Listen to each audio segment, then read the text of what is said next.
Hi, Kim. How are you? Ryan. First off, I have to I'm tell good, brother. you, How are you?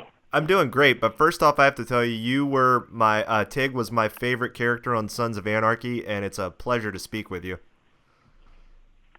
As I should be, and thank you very much.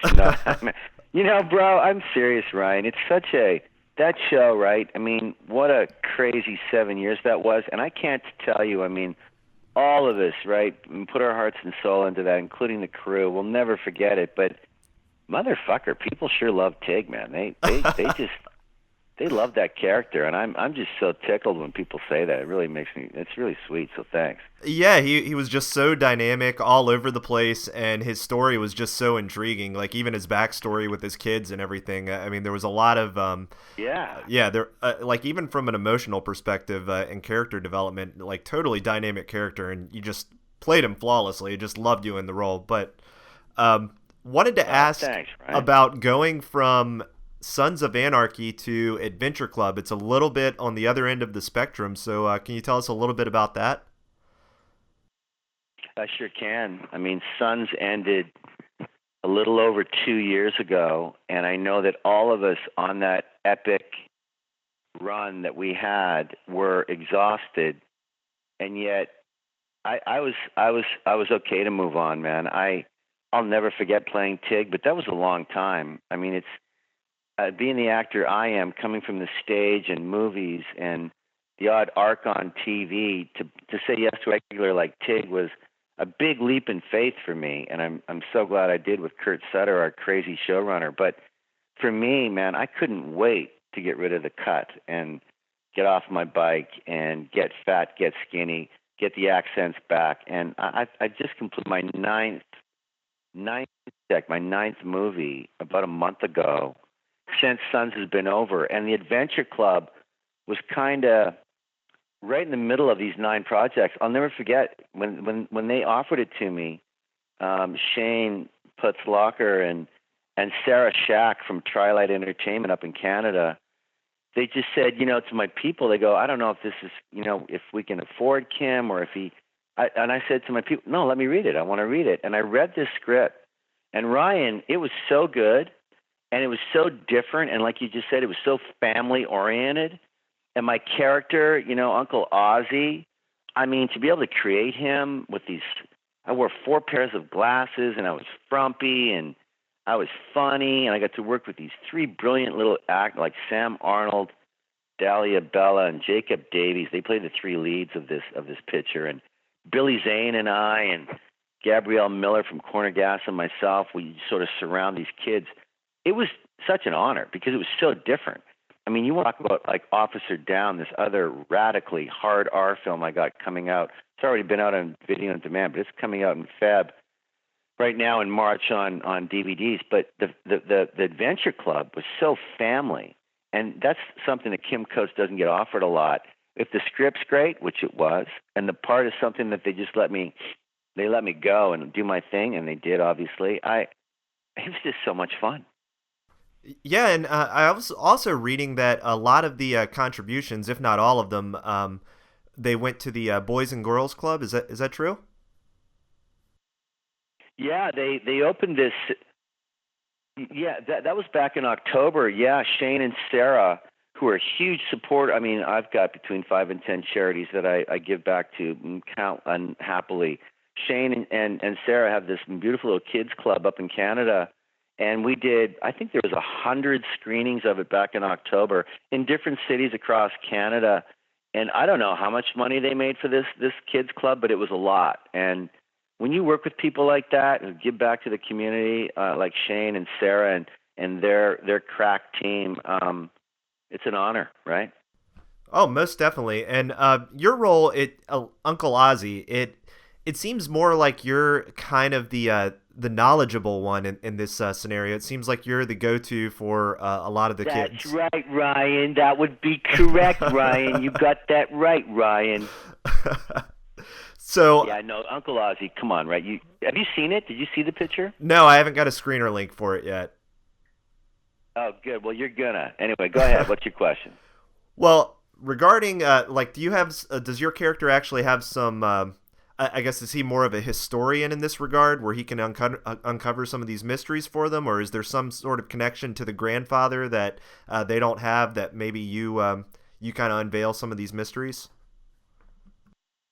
It's kind of all of the above. What happens in a nutshell is these three kids have their own little club. It's called the Adventure Club, and they go on adventures, right? And like all us kids back when we were kids, we all had little clubs and little handshakes and whatnot. Well, these three kids are amazing. They stumble upon this, for lack of a better term, a magic lantern or a magic box, and they know because Sam Arnold, who plays Ricky, our lead kid, his grandfather, back in the past, he had something, and Ricky didn't know what it was. Well, they stumble upon this box, and when they find this thing, they know it's something weird and dark and wonderful, and they don't know what it is. So they come to their best older dude called Ozzy, and they call me Uncle Ozzy because I came up with this with my kids. We came up with a special handshake, and they come to me for guidance, and they trust me. And I love these kids because they're so interested in antiques, and they're not on their video games all day long and their smartphones. I think I call them dummy phones in the movie. But so they come to me for guidance, and when they show me this piece of paper, Ryan, I know that this is holy crapola. Where'd you find this paper, kids? And I take them downstairs. They come to my shop. I'm a curator of this incredible antique magic potions, books that are hundreds of years old. And they love coming there, and I love having them there. And I take them downstairs, and we start looking at these old books to find out what this piece of paper it came from. And I give them advice, but I also let them figure it out for themselves because this could be something potentially very dangerous, this magic box. So they keep coming to me, and I guide them hopefully in the right way.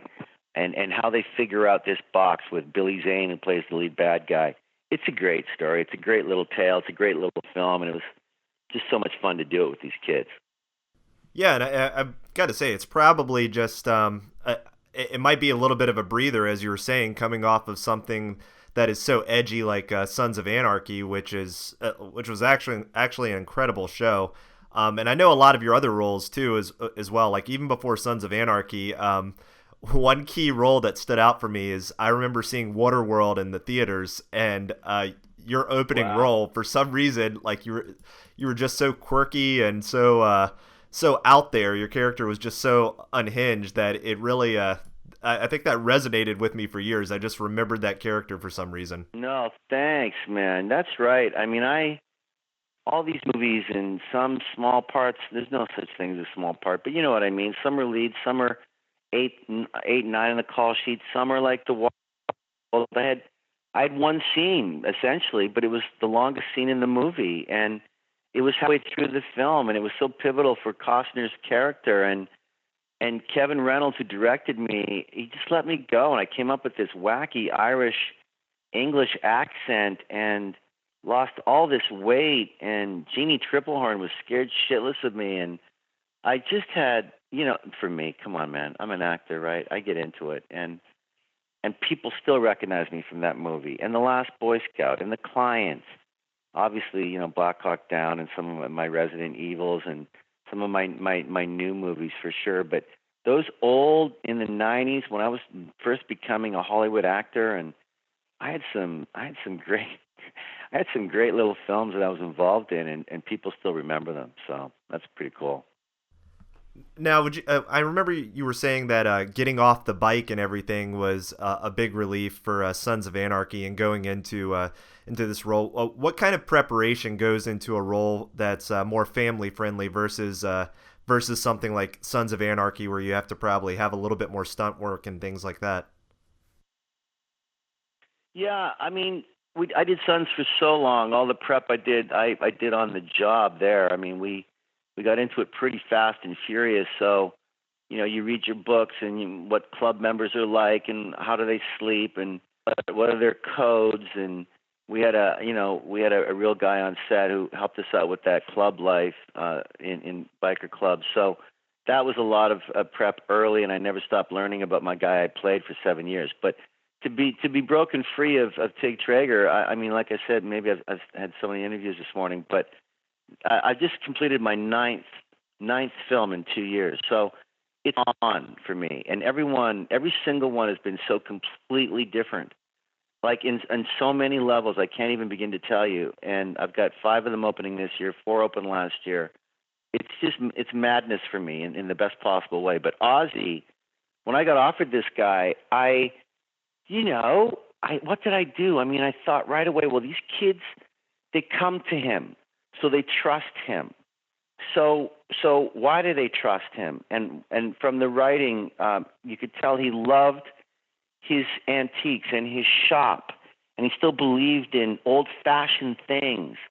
So I had all these glasses that I wore, like four sets of glasses. Now, that's A, it's funny, hopefully, and B, it was just something to play with.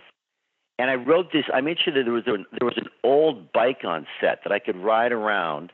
This 50-year-old old bike, which was so fun to just be on, made me feel from old school.